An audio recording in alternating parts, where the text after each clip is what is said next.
Hello everyone, welcome back to my channel.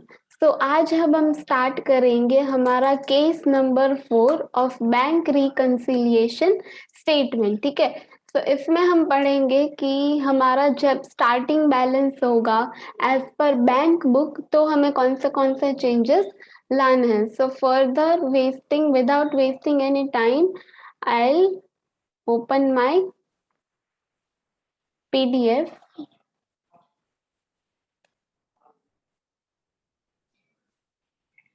of case number 4, which says that when starting balance is debit, that is overdraft balance as per bank passbook. मतलब हमें देखना है as per bank passbook, मतलब जो भी changes होंगे वो bank passbook में होंगे, कैश बुक में नहीं। ठीक है। Second thing to be kept in mind is हमारी बैंक बैलेंस ओवरड्राफ्ट है, मतलब जो भी पहले हम चेंजेस करते थे वो उसके टोटली अपोजिट चेंजेस हो जाएंगे। ओवरड्राफ्ट मतलब कि नेगेटिव बैलेंस है। ठीक है। So first we'll learn about the items to be added. The first is checks issued but not presented for payment. अब ये देखो, चेक हमने इश्यू कर दिया है, according to cash book balance कम हो गई है, लेकिन अभी तक हमारा पेमेंट नहीं हुआ है, इसीलिए हमें बैंक में भी ये अमाउंट ऐड करना पड़ेगा। क्यों? Because see, this amount is added to the overdraft balance because the checks are recorded in the cash book but not in the account maintained by the bank. If the check had been presented for payment, overdraft would have been higher. Thus, the amount is added to the overdraft balance as per bank statement to make it with cash book. मतलब कि हमारा according to cash book खर्चा हो गया है, तो अब bank में भी वो एक्सपेंस ऐड करना पड़ेगा, और एक्सपेंस हमेशा ओवरड्राफ्ट बैलेंस को बढ़ा देते हैं, इसीलिए हमें ऐड करना है। Then we have cheque deposited directly into the bank. Just a second, या cheque deposited directly into the bank मतलब कि बैंक में वो अमाउंट डायरेक्ट इंक्रीज हो गया है, मतलब कि एज पर बैंक बुक हमारा जो बैलेंस है वो इंक्रीज होगा। ठीक है। The amount is added because the bank has credited in the account and in effect the overdraft balance as per passbook is reduced as per deposit is not recorded in the cash book. So हमें पार करने के लिए वापस से add करना पड़ेगा। ठीक है। देखो, सिंपल है, चेक हमें मिला है इसीलिए हमारी बैलेंस इनकम हुई है ना, तो चेक हमें मिला है इसलिए ओवरड्राफ्ट बैलेंस कम हो गई होगी, लेकिन वो ट्रांजैक्शन अभी कैश बुक में रिकॉर्ड ही नहीं हुआ, इसीलिए वापस से हमें नेगेटिव बैलेंस पे आ जाना पड़ेगा, इसीलिए वापस से ऐड करना पड़ेगा। Next we have interest and dividend collected by the bank. ठीक है। हमें इंटरेस्ट और डिविडेंड हमारे लिए इनकम है, तो वो हमें जब बैंक में मिली होगी तो थोड़ा ओवरड्राफ्ट बैलेंस कम हो गया होगा, लेकिन कैश बुक में वो रिकॉर्ड नहीं हुआ है, इसीलिए वापस कैश बुक तक पहुंचने के लिए हमें ऐड करना पड़ेगा। ठीक है। Bill of exchange realised, same bill of exchange का पेमेंट मिल गया, पेमेंट मिला, इनकम हुई, मतलब कि ओवरड्राफ्ट थोड़ा कम हो गया, लेकिन यहाँ पे कैश बुक में रिकॉर्ड नहीं हुआ, इसीलिए वापस से ऐड करना पड़ेगा। Then we have wrong credit given by the bank. Again credit मतलब इनकम हुई है बैंक में, इसीलिए ओवरड्राफ्ट कम हो गया, लेकिन यहाँ पे वो रिकॉर्ड नहीं हुआ, इसीलिए वापस से ऐड करना पड़ेगा। Checks paid into the bank but not recorded in cash book, मतलब कि चेक हमें मिला है, चेक मिला है, इनकम हुई है, तो ओवरड्राफ्ट बैलेंस कम हो गई, लेकिन यहाँ पे कुछ उसका कैश बुक में उसका कुछ रिकॉर्ड नहीं हुआ है, तो अगर मुझे कैश बुक तक पहुंचना है तो वापस से वो बैलेंस को ऐड करना पड़ेगा। ठीक है। Now we will check out the items that will be deducted from passbook. So the first one is check deposited but not collected. ठीक है। अब चेक डिपॉजिट हो गया है, मतलब कि अकॉर्डिंग टू कैश बुक हमारी इनकम बढ़ गई है, ठीक है, अकॉर्डिंग टू कैश बुक हमारी इनकम बढ़ गई है। अब इनकम हुई है मतलब वो ओवरड्राफ्ट बैलेंस को कम कर देगी, तो उसके लिए हमें ओवरड्राफ्ट बैलेंस को कम करना है, मतलब हम वो अमाउंट इसमें से डिडक्ट करेंगे, ठीक है। Next is cheque recorded in the cash book but not sent for collection. Cheque book cash book में वो इनकम हो गई है, वो इनकम इसमें रिकॉर्ड करनी है, तो इनकम को हम हमेशा डिडक्ट करते हैं। Then we have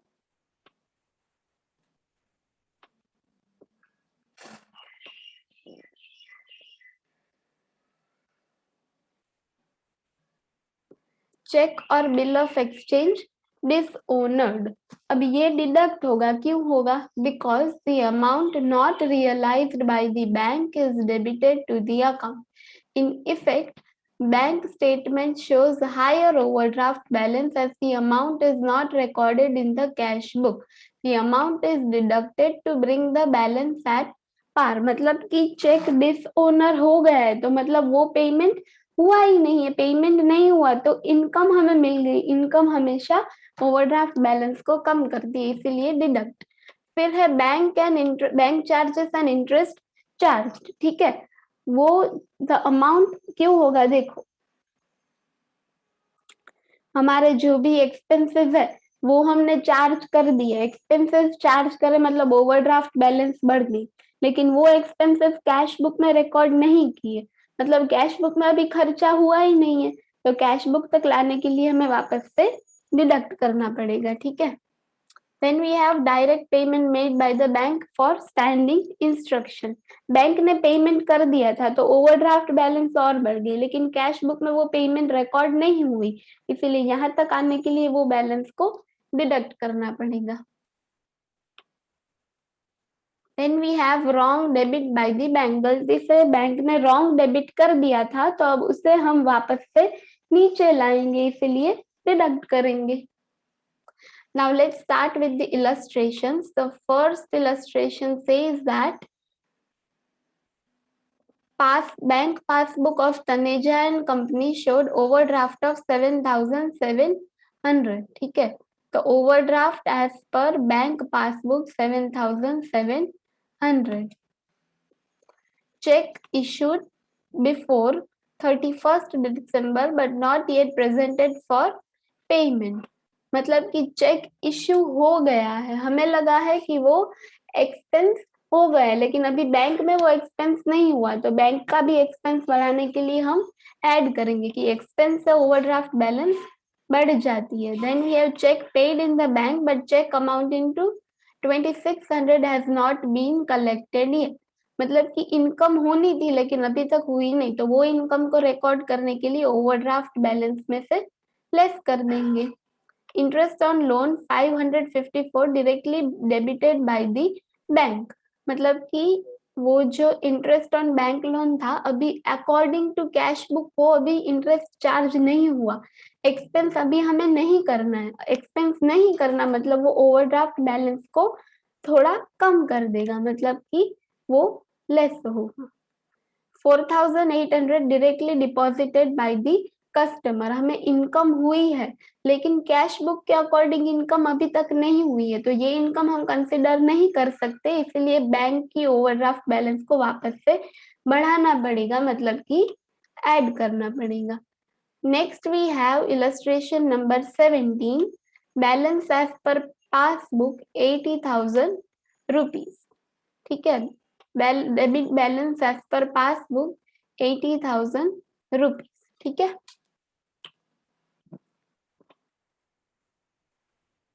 Next we have checks drawn on 25th March but not presented for payment till 2019। मतलब कि एक्सपेंस हमें करना है, एक्सपेंस हमेशा ऐड होते हैं। Check issued but not yet presented for payment.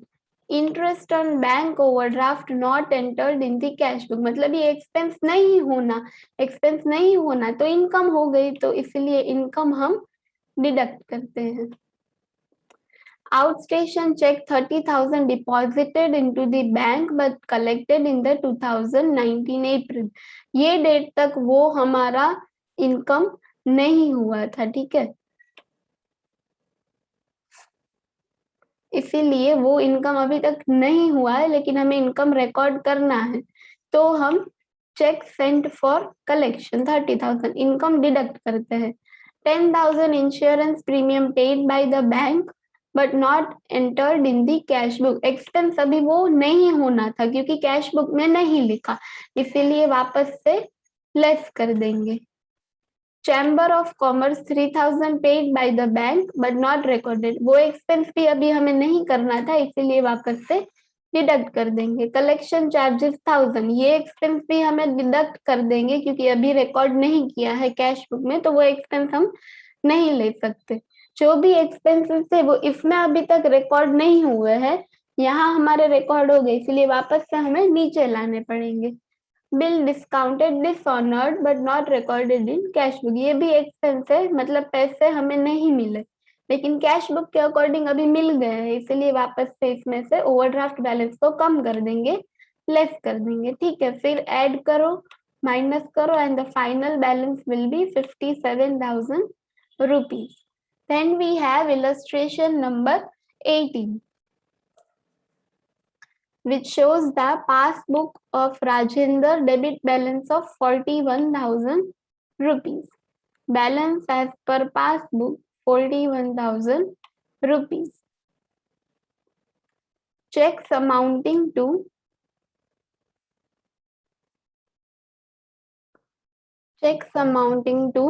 15,600 were drawn on 27 January, out of which checks for 11,000 were encashed up to 31st January 2019। मतलब 11,000 के चेक तो हो गए थे, तो बाकी हमारे बचे 4,600 के, वो अभी तक कैश नहीं मिला था, तो वो हम इनकम हमें रिकॉर्ड करनी है, इसलिए इनकम हमेशा माइनस होती है, जो डिफरेंस अमाउंट है 4,600 उसका। A wrong debit of 800 has been given by the bank in the passbook। Wrong debit है मतलब कि वो as per cash book expense नहीं हुआ है, इसीलिए वो एक्सपेंस हमें यहाँ पे रॉन्ग डेबिट हो गए, तो ये एक्सपेंस नहीं हुआ, इसलिए लेस करना पड़े, सॉरी प्लस करना पड़ेगा 800। A check of 200 was credited in the passbook but not recorded in the cash book। मतलब कि चेक डिपॉजिट हो गया है लेकिन कैश बुक में नहीं लिखा, तो वो हम माइनस कर देंगे। Checks amounting to 21,000 deposited for collection, but out of this only 7,400 has been credited in the bank on 5th February 2019। मतलब जो 7 चेक डिपॉजिट हो गए लेकिन क्लियर नहीं हुए थे, इसीलिए हम उसे ऐड कर देंगे। A check for 1,000 was returned dishonored by the bank debited in the passbook। Cheque dishonour हो गया, एक्सपेंस है, इसीलिए ऐड कर देंगे। Interest on overdraft and bank charges amounted to 100 rupees, जो भी एक्सपेंस है वो ऐड होंगे। And the last is a check of 500 debited in cash book, वो भी हमारा एक्सपेंस है, डेबिट हुआ है, इसीलिए ऐड कर देंगे। तो जो भी फिर डिफरेंस होगा 45,800 माइनस 9,800, मतलब कि balance as per cash book हमारी आएगी 36,000 रुपीज, ठीक है। तो यहाँ पे एक नोट भी दिया हुआ है, bank has wrongly debited the passbook by 800। It means passbook balance is lower by 800. To arrive at a cash book balance, 800 will be shown as on the plus side, ठीक है। Now the next is illustration number 19.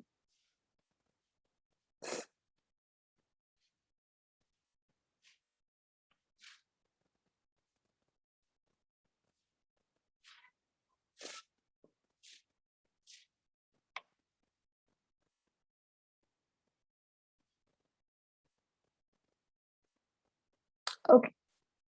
So I will be giving few of the questions as homework for you guys to practice, and in case you have any doubt, you can let me know. So I'll make a video on that too. Okay. So next illustration number 19 says that debit balance as per bank statement is 17,800 rupees. ठीक है. So debit balance 17,800. Next is check of 21,600 issued, but only checks of 48,000 were presented. मतलब जो difference amount होगा was not presented for the payment.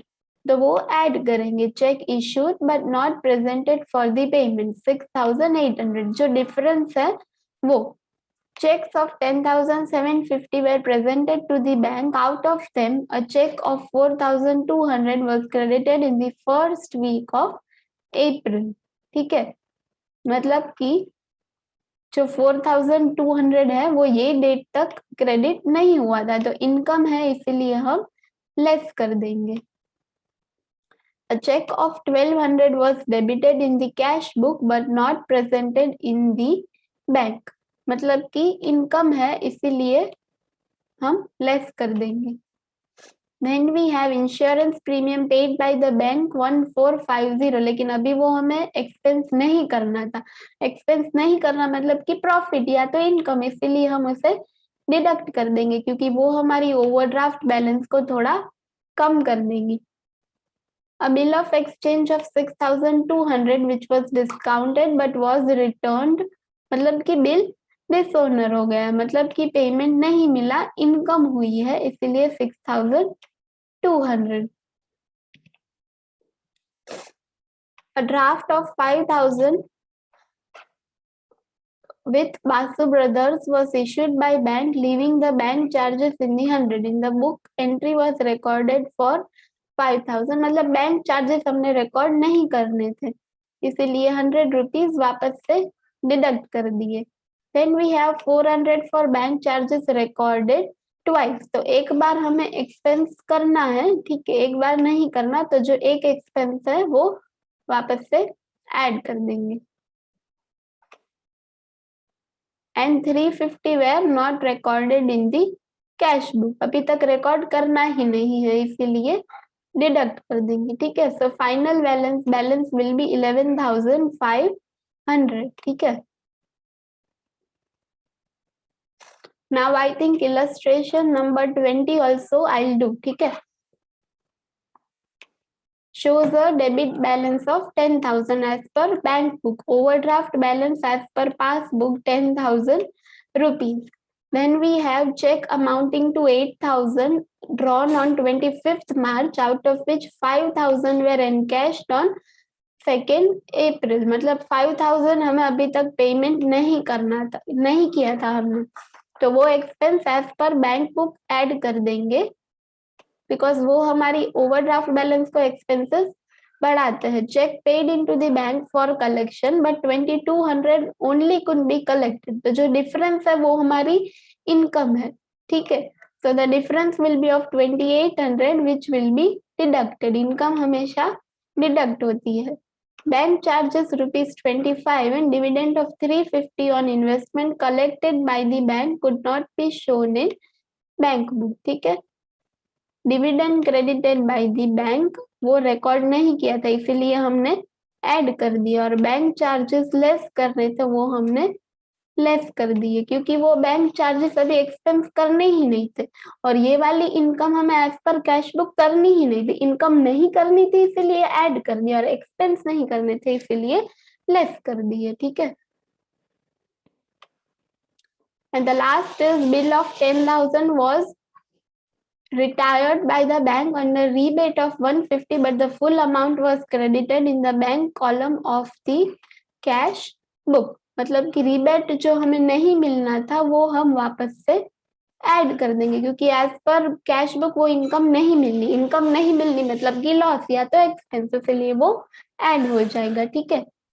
Now illustration 21 will be your homework. ठीक है. If you have any doubt, you can always ask me. Illustration number 22 will be also your homework. 23 will also be your homework.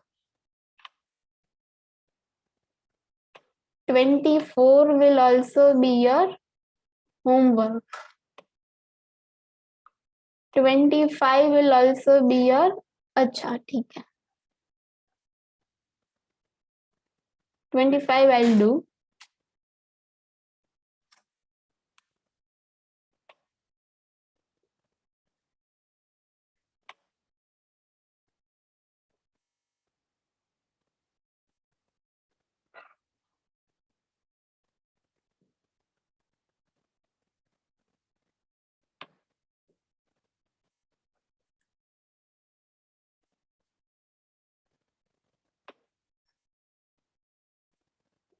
Okay.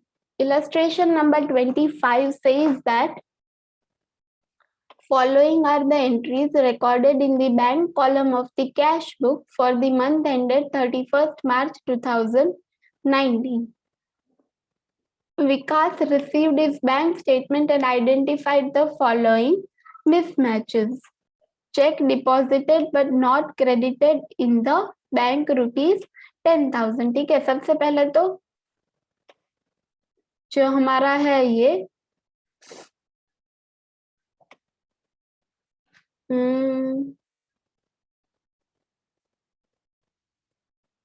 Yes, this is our bank balance. ठीक है, bank overdraft balance. तो वो हम सबसे पहले लिख देंगे bank overdraft as per cash book 7640. उसके बाद cheque deposited but not credited, तो वो हमारी इनकम है इसीलिए हम माइनस कर देंगे. फिर interest on securities collected by the bank but not recorded in cash book 1080, वो इनकम हमें अभी नहीं करनी इसीलिए एक्सपेंस हो गया. एक्सपेंस हमारा हमेशा ऐड होता है. Then we have credit transfer not recorded in the cash book of ₹200, वो हमें इनकम रिकॉर्ड नहीं करनी इसीलिए एक्सपेंस हो गया तो वापस से ऐड कर देंगे. Dividend collected by the bank but not recorded in cash book, तो वो इनकम हमें रिकॉर्ड नहीं करनी इसीलिए वापस से ऐड कर देंगे. Then we have check issued but not presented for payment 37,400, हमें पेमेंट अभी तक इशू हमने पेमेंट के लिए प्रेजेंट नहीं किया इसीलिए हम उसे ऐड कर देंगे. Interest debited bye the bank but not recorded in cash book, इसीलिए इनकम हो गई तो वो हम माइनस कर देंगे. और बैंक चार्जेस रिकॉर्ड नहीं करना, अभी एक्सपेंस नहीं करना, मतलब कि वो प्रॉफिट है इसीलिए वो भी माइनस हो जाएगा. फिर आप ये दोनों को माइनस प्लस कर दो, माइनस में से प्लस वाली आइटम्स आप निकाल दो, सॉरी प्लस में से माइनस वाली आइटम निकाल दो ताकि द बैलेंस विल बी 20,700. ठीक है. Now the last topic for this chapter is preparation of bank reconciliation statement from adjusted cash book balance. ठीक है, कुछ नहीं है, सिंपल है, इसके थोड़े स्टेप्स है वो हम देख लेते. ठीक है, सबसे पहले आपको क्या करना है, draw of the cash book having bank column only. मतलब कि हम जो हमने आगे पढ़ा था रिकॉर्डिंग ऑफ ट्रांजैक्शंस पार्ट 1 में, उसके अकॉर्डिंग हमें क्या करना है, कैश बुक बनानी है, लेकिन सिर्फ जो 2 साइडेड कैश बुक बनाते थे वो बनानी है, उसमें से सिर्फ हमें बैंक कॉलम ही बनाना है. ठीक है, अगर फेवरेबल बैलेंस होगी तो वो डेबिट बैलेंस, और अगर अनफेवरेबल बैलेंस है तो उसे क्रेडिट बैलेंस बोलेंगे. ठीक है, उसके बाद हमने बैंक कैश बुक बना लिया with bank column. Step 2 will be pass entries in the cash book in respect of the following items. Amount recorded in the pass book but not recorded in the cash book that should have been recorded, that is omitted to have been recorded in the cash book. ठीक है, तो जो भी हम भूल गए थे record करना वो हम रिकॉर्ड कर देंगे कैश बुक में. और कुछ गलत एंट्रीज है या रेक्टिफाइंग एंट्रीज है कि 1000 के बदले 100 लिख दिया, तो जो डिफरेंस होगा जो भी रिकॉर्ड करना है debit side credit side depends on the transactions, वो रेक्टिफाइंग एंट्रीज भी हम हमारी रिकॉर्ड कर देंगे. ठीक है, and the last step will be adjusted balance of cash book is taken as starting point, bank reconciliation statement is prepared listing the entries causing differences.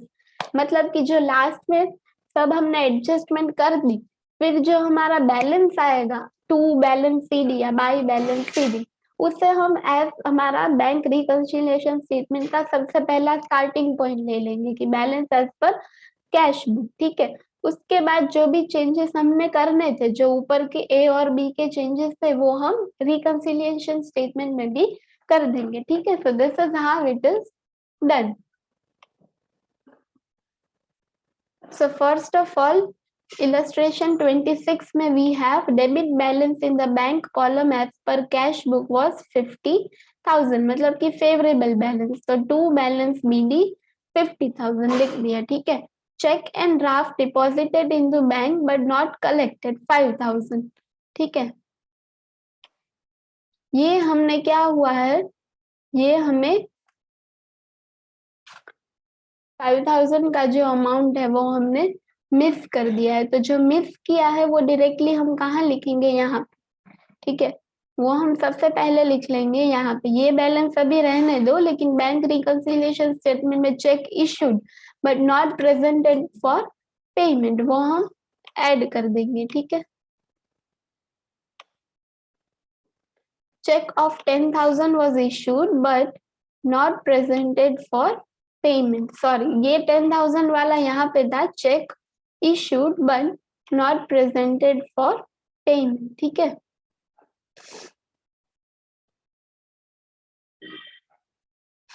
so yeah, this was for 10,000, check of 10,000 was issued but not presented for payment, तो वो हमने add कर दिया। ये जो 5,000 वाला है, checks and draft deposited into the bank but not collected 5,000, मतलब वो बैंक में तो हमने रिकॉर्ड कर दिया था लेकिन कैश बुक में नहीं किया था, तो वो हम लेस कर देंगे। checks and draft deposited but not yet credited 5,000 rupees, bank charges of 50 were not recorded in the cash book, मतलब कि वो हमारा ये है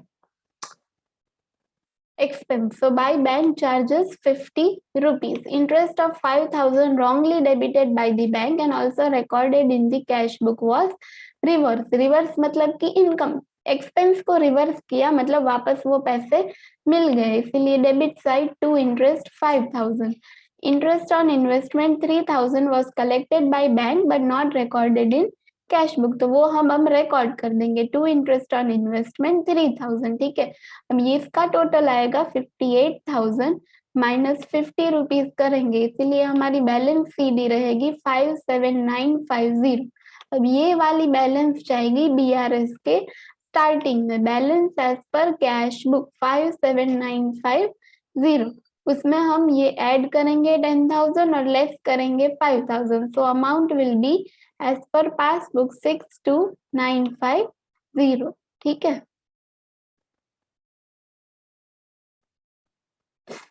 now I will do illustration number 27. It says that ascertain the bank balance as per passbook without adjusting the cash book balance and after adjusting the cash book balance. ठीक है, सबसे पहले हम विदाउट एडजस्टिंग करेंगे। Without adjusting the cash book balance मतलब cash book पे कोई भी चेंजेस नहीं लाने हैं, तो वो कुछ भी नहीं करना, तो अब हम उसके लिए बीआरएस स्टेटमेंट बना लेंगे कि कैश बुक में कोई चेंजेस ना रहे। ठीक है, तो first of all balance as per cash book is 80,000 rupees, तो वो हमने लिख दिया balance as per cash book.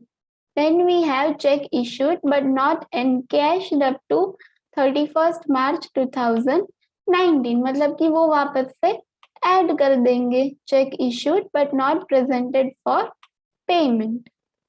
Then we have checks paid into the bank but not cleared 30,000 rupees, मतलब check deposited but not yet collected, तो वो अभी हम लेस कर देंगे क्योंकि इनकम नहीं हुई है। Interest on investment collected by the bank but not recorded 1,000 rupees। ठीक है, interest collected but not recorded, तो वो अब हम ऐड कर देंगे, इनकम है इसीलिए। Check deposited but not recorded 25,000, income हुई है, बैंक में हो गई है, तो कैश में भी ऐड कर देंगे। Bank charges debited but not recorded, expense हमने रिकॉर्ड नहीं किया था तो एक्सपेंस रिकॉर्ड कर दिया, एक्सपेंस हमेशा माइनस होगा। A bill of 20,000 was discounted with the bank and recorded in the cash book as 20,000. The proceeds credited by the bank were 18,1500। मतलब कि हमें लगा था 20,000 मिलने वाले हैं, लेकिन एक्चुअल में 18,1500 ही मिले। तो जो डिफरेंस है दैट इज 1,500 रुपीज, वो हम वापस से माइनस कर देंगे, क्योंकि वो हमें नहीं मिले इसलिए माइनस कर देंगे। ठीक है, so the balance will be 94,300। अब हमारा सेकेंड ऑप्शन है as per adjusting the cash book balance. ठीक है, तो सबसे पहले टू बैलेंस BD 80,000, फिर जो हमें इंटरेस्ट मिला था वो हमने लिखा, जो चेक हमें कलेक्ट करने थे वो हमने लिख दिए, बैंक चार्जेस डिडक्ट किए, डिस्काउंट चार्जेस 1,500 डिडक्ट किए, बैलेंस रहेगा 1,04,300। तो वो हमारा स्टार्टिंग बैलेंस हो जाएगा, balance as per cash book. फिर हमारा था cheque issued but not presented for payment, तो वो हमने ऐड कर दिया, और cheque paid but not yet collected, वो हमें माइनस करना है, क्योंकि अभी तक मिला नहीं है तो माइनस कर देंगे, और वो एक्सपेंस हो गया इसलिए ऐड कर देंगे। तो डिफरेंस विल बी 94,300। ठीक है, so now illustration 28 will be homework for you guys, and illustration 29 as well will be the homework. In case you have any doubt, you can let me know. We are done with our chapter bank reconciliation statement. Thank you.